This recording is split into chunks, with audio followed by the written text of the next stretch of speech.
दोस्तों, हिंदू धर्म में होली का विशेष महत्व होता है। होली का त्योहार 2 दिन मनाया जाता है। पहले दिन होलिका दहन कर अगले दिन रंग वाली होली खेली जाती है। होलिका दहन का धर्मशास्त्रों में विशेष महत्व बताया गया है, क्योंकि इस दिन होली के साथ सभी नकारात्मक ऊर्जा, बुरी शक्तियों का भी नाश हो जाता है।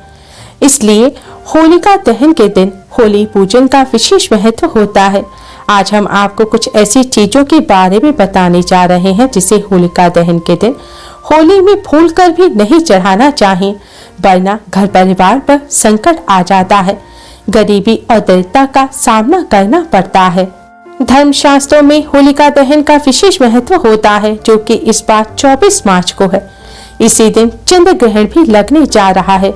इसकी वजह से इस बार की होलिका दहन का दिन और भी ज्यादा खास हो गया। शास्त्रों में बताया गया है कि फाल्गुन पूर्णिमा के दिन ही हिरण्यकश्यप के कहने पर उनकी बहन होलिका उनके पुत्र प्रहलाद को लेकर चिता पर बैठ गई थी और भगवान विष्णु जी की कृपा से भक्त प्रहलाद तो बच गए, लेकिन होलिका अग्नि में जलकर भस्म हो गई। तभी से इस दिन हर साल अन्याय और पाप पर न्याय और सत्य की विजय के रूप में होलिका दहन किया जाता है। माना जाता है होलिका की अग्नि बहुत ही पावन होती है। होलिका दहन के समय सभी नकारात्मक ऊर्जा और बुराइयों का अंत हो जाता है। यह दिन भक्ति की शक्ति के रूप में भी मनाया जाता है। होलिका दहन पर होली की पूजा का विशेष महत्व होता है। शास्त्रों के अनुसार होली की पूजा करने से घर में सुख समृद्धि आती है, घर में शांति का वास होता है और भगवान विष्णु जी की कृपा प्राप्त होती है। निसंतान दंपतियों को भी संतान सुख की प्राप्ति होती है। दोस्तों, होली के पूजन का शास्त्रों में विशेष महत्व बताया गया है। होली का पूजन करने के लिए होली में रोली, अक्षत, फूल, कच्चा सूत, हल्दी, मूंग, सतनाज, गुलाल, नारियल इत्यादि वस्तुएं चढ़ाकर होली की परिक्रमा कर पूजन किया जाता है। शास्त्रों में कुछ वस्तुएं ऐसी बताई गई हैं जिन्हें होली में चढ़ाने से शुभ फलों की प्राप्ति होती है। वहीं कुछ ऐसी वस्तुएं भी होती हैं जिन्हें अगर होली में चढ़ा दिया जाए तो इससे अशुभ फल की प्राप्ति होती है, क्योंकि होली की रात को सिद्धि की रात कहा जाता है।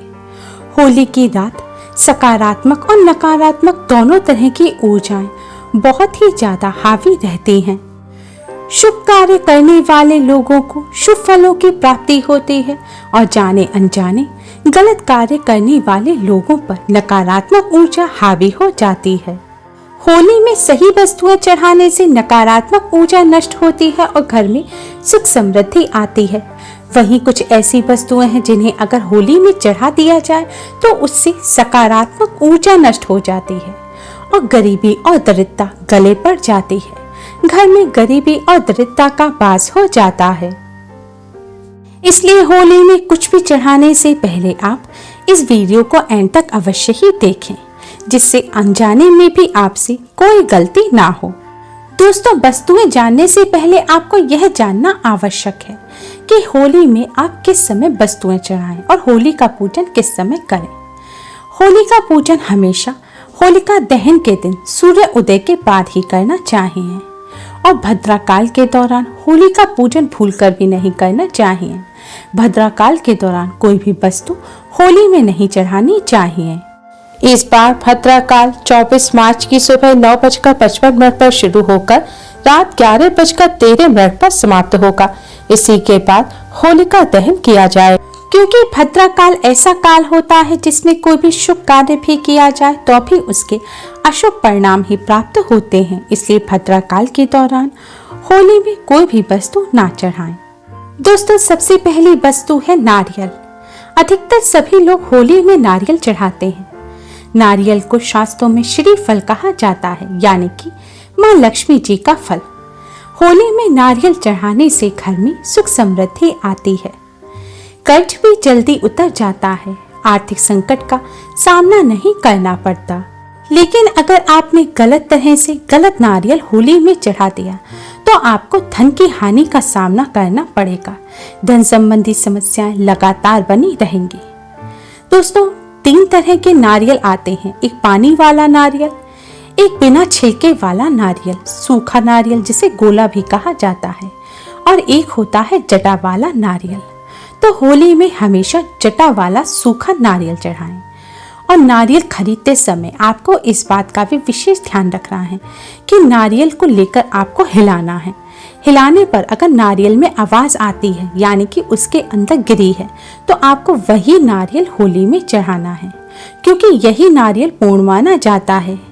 जिस नारियल को हिलाने पर आवाज नहीं आती या फिर जो नारियल चटका हुआ होता है, वह नारियल अपूर्ण होता है।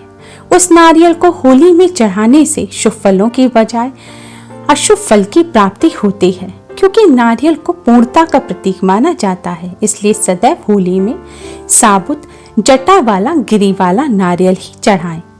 नारियल चढ़ाते समय आपको इस बात का ध्यान रखना है कि अगर आपको कोई नौकरी संबंधी परेशानी है तो आपको जलती हुई होली में नारियल चढ़ाना चाहिए। अगर आपको कार्यों में सफलता नहीं मिल रही है तो होली जलने से पहले आपको नारियल, पान और सुपारी के साथ होली में डालना चाहिए। अगर आपको धन संबंधी समस्या है तो होली की 7 परिक्रमा करने के पश्चात आपको नारियल होली में डालना चाहिए। अगर आपके ऊपर किसी की बुरी नजर लगी हुई हो, कोई ऊपरी बाधा है, कोई परेशानी है, तो आपको नारियल को अपने सिर पर से 7 बार बारने के बाद नारियल को 3 बार पेट पर से मौली से लपेटकर मौली की में गांठ बांधकर आपको इस बंधे हुए नारियल को होली में चढ़ाना चाहिए। उतारा किए हुए नारियल को कभी भी आप बिना बांधे हुए होली में ना चढ़ाएं। इस बात का विशेष ध्यान रखें। दोस्तों, नारियल के अलावा एक अन्य वस्तु है जिन्हें बड़कुले कहा जाता है।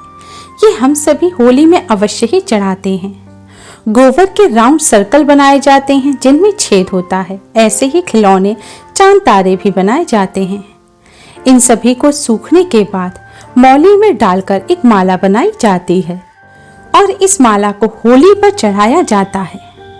बड़कुले चढ़ाए बिना होली की पूजा पूर्ण नहीं होती, लेकिन हमेशा बड़कुले चढ़ाते समय हम लोग बहुत बड़ी गलती करते हैं। अधिकतर सभी लोग सिर्फ एक माला बड़कुले की होली पर चढ़ाते हैं।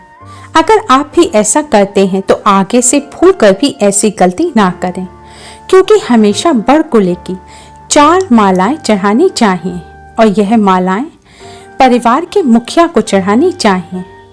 सबसे पहली माला पितरों के नाम की होली पर चढ़ाई जाती है। दूसरी माला बजरंगबली के नाम की होली पर चढ़ाएं। तीसरी माला शीतला माता के नाम की होली पर चढ़ाएं। इसके बाद लास्ट में चौथी माला आपको अपने परिवार के सभी सदस्यों के तरफ से होली पर चढ़ानी चाहिए। होली पर एक माला चढ़ाने से जीवन में परेशानियों का सामना करना पड़ता है। घर में बीमारी और परेशानी अपना डेरा डाल लेते हैं। इसलिए पितरों की, बजरंगबली की, शीतला माता की कृपा प्राप्त करने के लिए होली पर आप 4 बड़कुले की मालाएं चढ़ाएं। ऐसा करने से पितरों और बजरंगबली की कृपा से कष्टों और दोषों से छुटकारा प्राप्त होगा।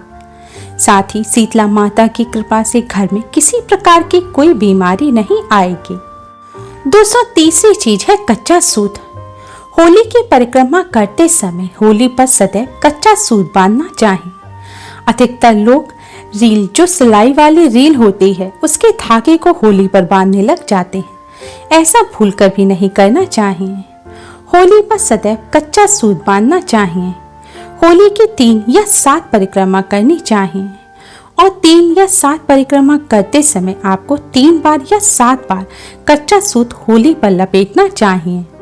अधिकतर लोग यह गलती करते हैं कि अगर उनके सूत का एक बंडल एक परिक्रमा में ही खत्म हो गया तो वो बाकी परिक्रमा खाली हाथ करते हैं। ऐसा भूलकर भी नहीं करना चाहिए। चाहे कितने भी बंडल लगें, लेकिन आप अगर 3 परिक्रमा कर रहे हैं तो 3 बार कच्चा सूत होली पर लपेटें। 7 कर रहे हैं तो 7 बार कच्चा सूत होली पर लपेटें।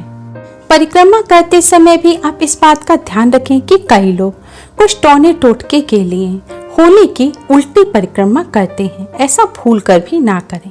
होली की सदैव सीधी परिक्रमा करें। अगर आप होली की उल्टी परिक्रमा करेंगे तो आप पर नकारात्मक ऊर्जाएं हावी हो जाएंगी, जिससे आपको नुकसान उठाना पड़ेगा। होली की पूजा करते समय होली पर जल भी चढ़ाया जाता है। यह जल शीतला माता के लिए चढ़ाया जाता है, लेकिन ध्यान रखें होलिका दहन के समय या होलिका दहन के बाद होली पर जल भूलकर भी ना चढ़ाएं। होली पर उतारा करते समय कई लोग अपने पुराने पहने हुए कपड़े या फिर अपने सिर के बाल काटकर होली में चढ़ा देते हैं। ऐसा भूलकर भी नहीं करना चाहिए। ऐसा करने से आपको नकारात्मक ऊर्जा से छुटकारा मिलने की बजाय नकारात्मक ऊर्जा का आपके ऊपर प्रभाव हो जाएगा। दोस्तों, होली पर इन वस्तुओं को चढ़ाते समय आप इन बातों का विशेष ध्यान रखें। साथ ही यह भी ध्यान रखें कि पीरियड के दौरान महिलाएं होली पर कोई भी वस्तु ना चढ़ाएं, ना ही होली के पास जाएं, ना ही होली की परिक्रमा करें। यह भी ध्यान रखें होली का पूजन करते समय, होली की परिक्रमा करते समय या कुछ भी वस्तु चढ़ाते समय आप जूते चप्पल ना पहने। होली का पूजन करने से पहले या होली में कुछ भी चढ़ाने से पहले आप स्नान अवश्य ही कर लें। होली का पूजन करते समय महिलाएं अपने बालों को बांध कर रखें और कोई भी सुगंधित वस्तु लगाकर, परफ्यूम वगैरह या सौंदर्य प्रसाधन, कोई भी ब्यूटी प्रोडक्ट्स लगाकर आप होली का पूजन ना करें।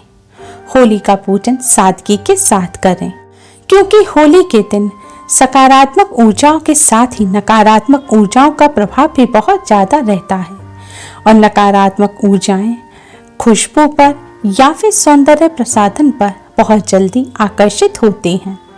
इसलिए इन बातों का विशेष ध्यान रखें। Thanks for watching.